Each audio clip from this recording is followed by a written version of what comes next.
Hey, what's going on, guys? DJ Hess here, CollectiveKicks.com. Wanted to bring you guys a tutorial video on how to sole swap a Boost shoe and kind of create this like poor man Yeezy version 2. This is the Primeknit Tubulars that I ended up doing in a different video, and if you missed that video, check the link in the description. And I kind of did this was the Primeknit Tubular, and it had straps on it, and then I lace swapped them and then poked some extra holes down here, removed the logo on the tongue. Try to give it that poor man Yeezy look. And then a lot of you guys left comments, shout out to you guys that left the comments and saying that you wanted to see this sole swap with a pair of Boosts. So I actually thought about it. I was like, you know what, I might as well just give it a try. At the very least, I'll learn from it, and I've never done a sole swap. So did it work perfectly? No. There's lots of problems that I had on this, but all in all, it looks pretty good, and they're super comfortable. And like, this is a great combination. It really does give it kind of a Yeezy-like feel because of the Primeknit upper, which is pretty much exactly the same as the Yeezys, and I mean literally like the same type, just literally a different pattern.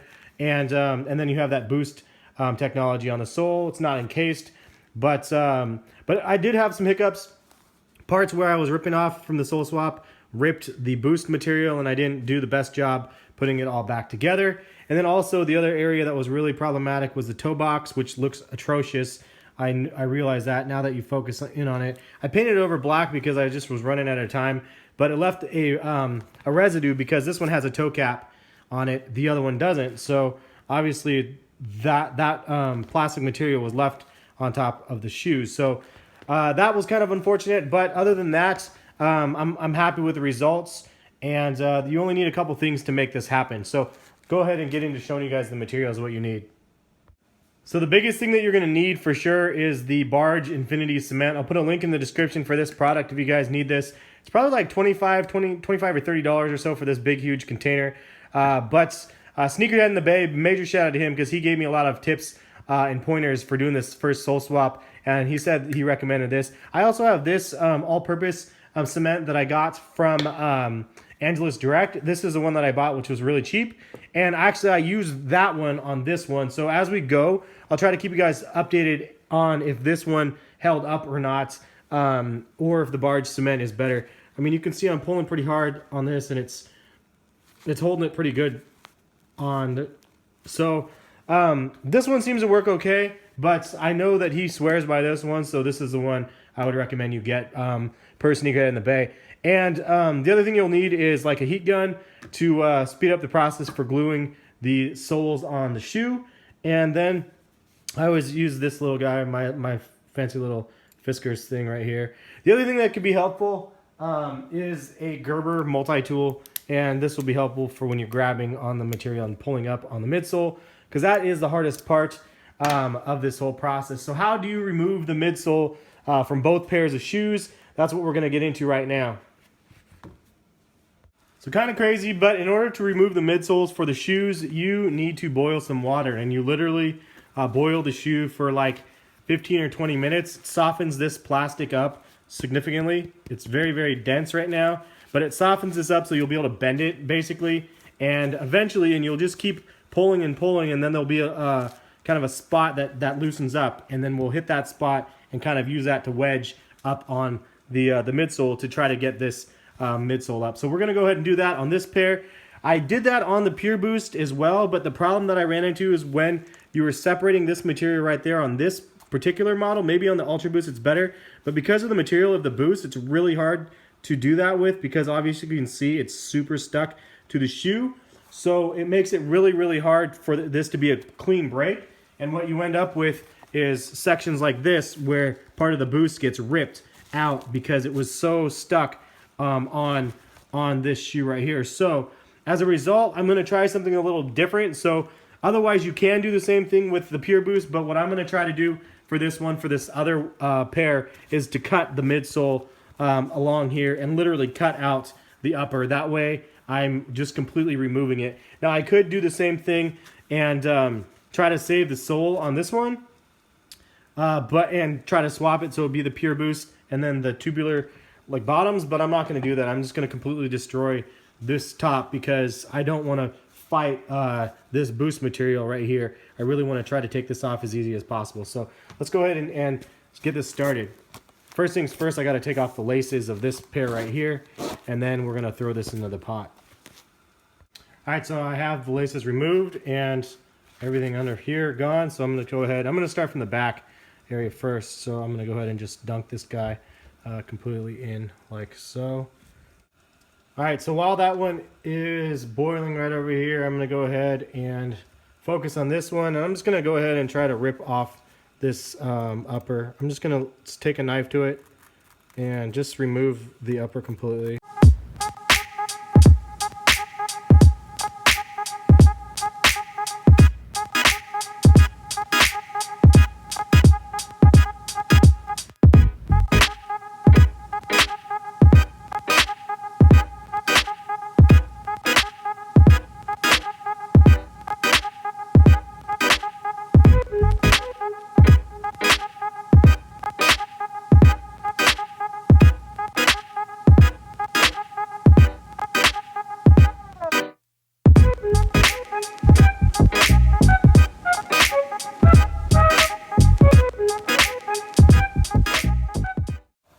All right, so you can see that I got the midsole off of the upper, but you can see there's some cleanup to do on here. So the back area right here is definitely kind of crappy. Unfortunately, that's a little bit higher than wanted.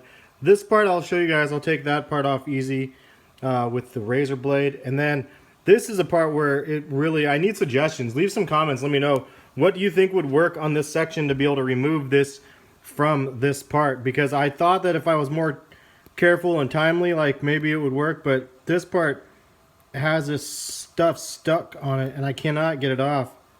It's the same toe box problem that I had on the other pair, so at least it's consistently crappy, but I do not know how to rip this off to make it look good, and I'm ripping the Primeknit off of it down there. But there has to be a way to pull this off from the toe box area. Unfortunately, I'm not going to spend too much time on it, and it feels like this area right here needs some extra attention. So I'll offline, I'll be cleaning this up by just ripping this stuff up. But if you have suggestions what could pick this off easier, leave a comment, let me know.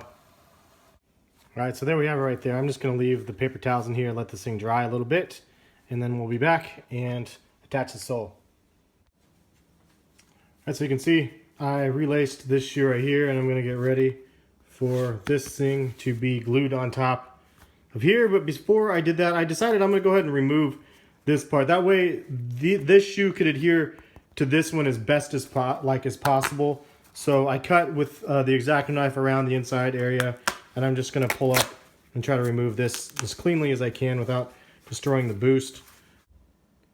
All right, so here's the fun part, gluing the midsole on, the moment of truth, which is kind of the scariest part, because if you screw this up, yeah, it could be kind of difficult to fix. This is where you use the Barge Infinity cement. It does say mix it up well, so make sure you mix it up well. And I'm just going to start from the back of the shoe and work my way forward. You are going to want this to overlap the line, as you can see right here. So I'm going to glue all the way up to like this, as you can see. So past just the bottom area right there. Kind of important because that area is going to be touching the other area that gets glued. So I'm just trying to get that done right now. You can see like this part right up here is going to get glue on it. So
so if you get most of this done and there's a couple areas that you'll need to clean up, or just areas where there's gaps, like right down here, there's some gaps. And then also on the back area right here, there's some gaps. So to rectify this, I'm using a toothpick, and I'm just kind of putting in this area right here some additional glue. So I'm just putting it on the toothpick here and doing this. That way I'm not risking the entire thing here, because obviously that brush that's connected is just way too big. So hopefully this works, and then this will reapply this little section back here that's kind of loose. So I'll put that on, use the dryer on this section right here.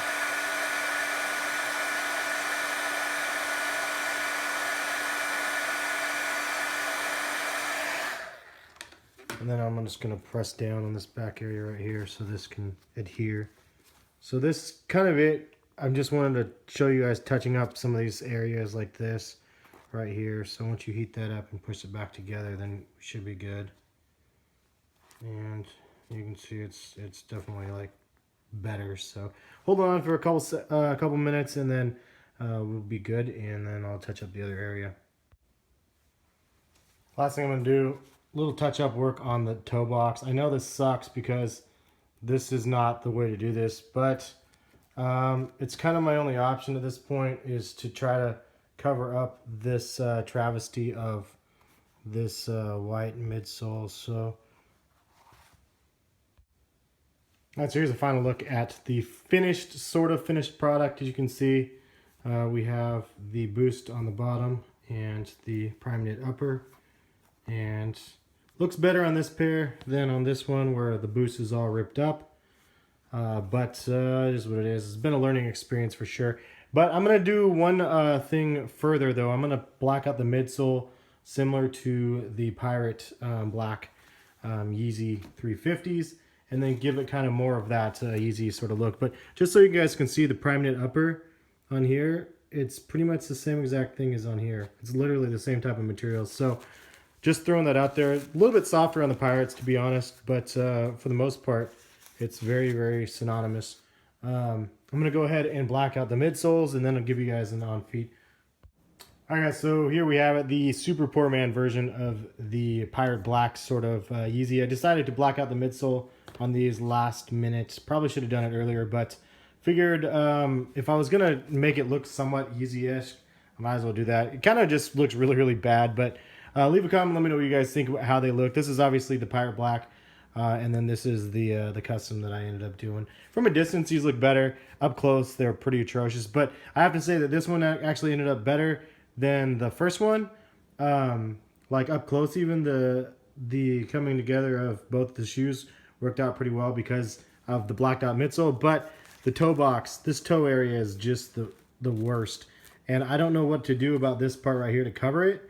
But that's the only thing that to me is like the hardest part to make this happen. The other option that I could have done that would have made this much better is if I'd used the Ultra Boost sole, and then this section right here would be covered because the Ultra Boost comes up higher at that little peak right there. But other than that, I mean, all in all, I think it looks pretty decent for whatever it's worth. It looks like just kind of a cool shoe, I guess, if you weren't trying to mimic this. And I wasn't necessarily trying to make the 350s. It was just kind of like whatever I could do with the sole swap, and then obviously removing the straps from the tubulars, Primeknits right there. But yeah, dudes, I don't know. I'm gonna show you guys what they look like on feet. Let me know what you guys think.